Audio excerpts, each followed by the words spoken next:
사사기 10장 말씀을 함께 읽었는데요. 사사기 10장은 이스라엘이 하나님을 다시 버리는 장면입니다. 참 안타깝죠. 평안의 시기에 또 우상에게 마음을 빼앗기고 하나님을 버리는 이스라엘을 보게 됩니다. 하나님께서는 아비멜렉의 악행을 심판하신 후에 두 명의 사사를 더 보내주시죠. 돌라와 야일. 이들을 통해서 이스라엘은 총 45년간 평안의 시대를 맞이합니다. 평안하게 45년을 보내는 거죠. 그런데 평안의 시기가 어느 정도 지속되면 이스라엘 백성은 다시 교만에 빠집니다. 6절에 보면 다시 여호와의 목전에 악을 행했다라는 말이 두드러지게 나옵니다. 또 그들이 다시 여호와의 목전에 악을 행하면서 섬겼던 신들의 목록이 나오는데요. 6절에 보면 이스라엘 자손이 다시 여호와의 목전에 악을 행하여 바알들과 아스타롯과 아람의 신들과 시돈의 신들과 모압의 신들과 암몬 자손의 신들과 블레셋 사람들의 신들을 섬기고 여호와를 버리고 그를 섬기지 아니하므로. 이스라엘 백성들이 섬기는 이방신이 사사기는 처음부터 끝까지 갈 때 점점 더 나빠지는 구조를 띱니다. 그래서 점점 죄악이 깊어지고요. 그런데 오늘 본문에서도 보면 이방 신을 섬기는데 더 많아집니다. 더 많은 신들을 받아들이고 섬기는 것이죠. 이것이 죄의 특성입니다. 점점 더 깊어지고요. 또 점점 더 그 정도가 심해져 간다는 것입니다. 끊어내지 않으니까 또 다시 돌아가게 된다는 것입니다. 다른 우상에게 마음을 빼앗겼다는 것은 여호와를 버렸다는 것입니다. 그런데 이스라엘 백성들이 이렇게 타락하는데 결정적인 이유가 되는 것이 그들에게 있었던 평안의 시기죠. 아이러니하게도 평안의 시기에 그들이 더 이제 악을 향해서 달려가게 되더라는 것입니다. 이렇게 평안의 시대에 하나님을 잊은 이스라엘 백성들을 보면서 깨닫게 되는 게 무엇입니까? 평화로운 시대가 신앙적으로는 어떤 면에서 보면 가장 위험한 때일 수 있다는 것입니다. 영혼이 느긋해지죠. 그래서 다른 것에 마음을 빼앗길 수 있습니다. 잔잔해서 좋은 점도 있지만 또 잔잔해서 닥쳐오는 위험을 모르고 또 잔잔하기에 영혼이 느긋해서 휩쓸려 다닐 수 있다라는 것입니다. 타이타닉호도 이 빙산과 부딪힐 때 파도가 없이 잔잔했죠. 그래서 안일하게 항해하다가 빠지게 됩니다. 오히려 파도가 있었다면 빙산에 부딪히는 것을 알 수 있어서 볼 수 있어서 그렇게 되지 않을 수도 있었는데 오히려 안일한 마음에 또 너무 평안한 항해 때문에 빠지게 된다라는 것입니다. 오늘 우리의 신앙도 마찬가지죠. 계속 기도해야 하는 상황이 오히려 치열하게 하나님 앞에 매달리는 그 시간이 오히려 우리를 영적으로 깨어있게 합니다. 겸손하게 하나님만 의지하게 만드는 상황이 오히려 나를 주님께 붙들어 놓는다라는 것입니다. 바울에게 주신 육체의 가시가 그랬죠. 그가 받은 지혜가 너무 크고 또 그래서 하나님께서는 그를 사랑하셔서 너무 자고치 않기 위해서 그가 받은 계시가 너무 커서 육체의 가시를 허락해 주셔서 오히려 그가 더 하나님 앞에 굳게 붙들려 있었다는 것입니다.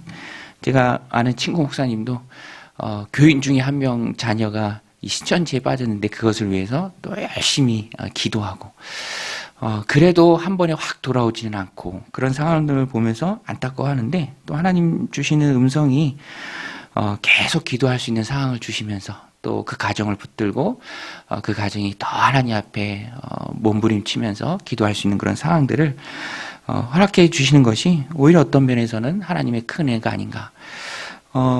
고난이 어떤 분들은 고백합니다. 고난이 나를 하나님께 더 매달리게 하는 그런 복덩이다라고 고백하는 것도 볼 수 있습니다. 그러면서 하나님을 더 의지하게 된다라는 것이죠. 오늘 이스라엘 백성들 보면 사사기에 등장하는 주제가 그것이죠. 평안의 시기에 오히려 더 교만이 머리를 들고 이방 신에게 더 마음을 빼앗긴다라는 것입니다. 그래서 하나님 앞에 매달릴 수 있고 기도할 수 있고 부르짖을 수 있는 그런 상황들이 오늘 우리에게 있어서 깨어있게 하는 그런 도구가 된다라는 것입니다. 오늘 말씀을 마음에 새기고 평안의 때에 더욱 넘어질까 조심하고 또 겸손히 하나님만 더 의지하는 저와 여러분들이 되시기를 주님의 이름으로 축원드립니다. 10절로 18절에는 고난 중에 있는 이스라엘 백성을 향한 이 하나님의 마음을 잘 알 수 있습니다.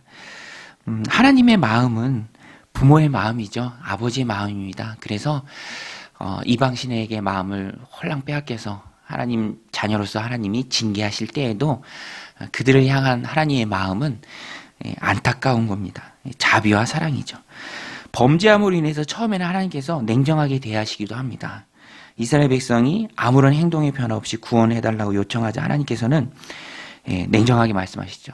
왜 나한테 구하냐? 나 말고 너희들 섬기는 그 신, 너희들의 신한테 가서 구해라. 그러나 이스라엘 백성이 하나님이 그렇게 뿌리침에도 불구하고 한 번 더 구합니다. 이게 참 중요한 것 같아요. 한 번 더 하나님 앞에 구하는 것. 이번에는 말뿐이 아니라 실제로 자기들의 우상을 제하여 버립니다. 그러니까 이번에는 하나님께서 마음에 그들이 당하는 공고함으로 인해서 근심하십니다. 하나님의 마음이 흔들리는 것이죠.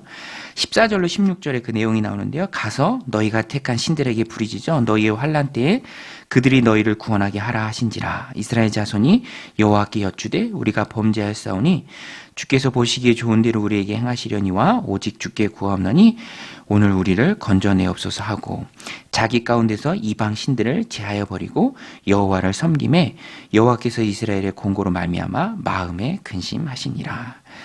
마음에 근심하신 하나님께서는 이스라엘 백성을 다시 구원하시기 위해서 입다를 보내주십니다. 우리 다음 장에 그 내용이 나오는데요. 사사 입다를 보내십니다.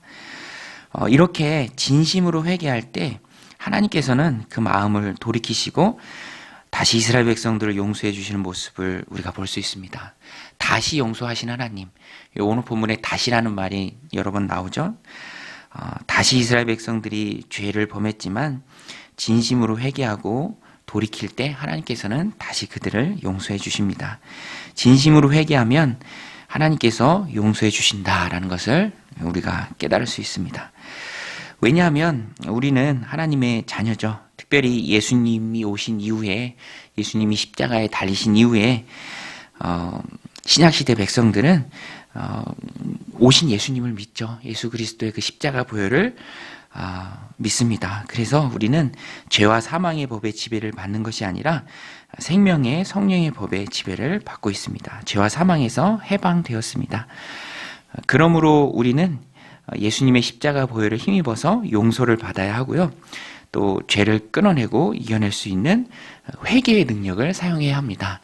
여러분, 회개는요, 우리가 예수님 앞에 회개하면, 주님께 회개하면 우리의 죄를 하나님께서 다 용서해 주시기도 하지만 회개하면 그 회개를 통해서 또 죄를 이겨내는 그 힘을 얻을 수 있습니다. 우리가 자녀들이 뭔가 잘못했을 때 아이들로 하여금 그 잘못을 스스로 말하게 합니다. 말하게 하는 이유는 더 혼내기 위함이 아니라 자기가 잘못한 것을 자기 입으로 자백하면서 다시 그 잘못을 범하지 않도록 하기 위해서 잘못한 것을 스스로 말하게 하는 것이죠. 그래서 요한일서 1장 9절에도 보면 만일 우리가 우리 죄를 자백하면 그는 미쁘시고 의로우사 우리 죄를 사하시며 우리를 모든 불의에서 깨끗하게 하실 것이요 라고 말씀합니다. 우리를 모든 불의에서 깨끗하게 하신다라는 것은 미래적 의미를 담고 있습니다. 우리가 우리의 죄를 하나님 앞에 고백하고 진심으로 회개하고 끊어내고 돌이키면 다시 그 죄에 빠지지 않을 수 있는 그 힘도 하나님께서 회개를 통해서 우리에게 부어주시는 것이죠. 성령님이 우리 안에 사시는 일이 바로 그것입니다. 그래서 우리는 회개의 능력을 힘입어야 합니다. 여러분, 오늘 하루 회개의 능력을 힘입는 저 여러분들이 다 되시기를 축원합니다. 그래서 죄를 이겨가고 죄를 용서받고 하나님 주신 그 새로운 삶을 살아내는 그런 저 여러분들이 다 되시기를 주님의 이름으로 간절히 축원드립니다. 우리 같이 말씀 붙들고 기도할 때 하나님 평안의 때에 우리가 겸손하게 하시고 평안의 때에 더욱 조심하는 우리가 되게 하여 주옵소서. 또 우리가 하나님 앞에 매달려서 기도할 수 있는 그 상황을 하나님 우리에게 허락하신다면 그 상황을 통해서 더욱 주님 앞에 매달리고 이 또한 필요해서 하나님 나에게 주신 것이라는 것을 깨닫고 부르짖음으로 그 어려운 힘든 상황들을 헤쳐나가는 믿음의 굳게 서는 우리가 되게 하여 주옵소서. 기도로 깨어있게 하여 주옵소서. 또 회개의 능력을 힘입는, 그래서 죄를 이겨가는 오늘 하루 되게 하여 주옵소서. 우리 함께 기도하며 나가겠습니다. 하나님 아버지, 이스라엘 백성들이 하나님 다시 죄악에 빠져 우상을 섬기고 하나님을 버리는 하나님 그 안타까운 모습을 오늘 말씀을 통해서 우리가 봅니다.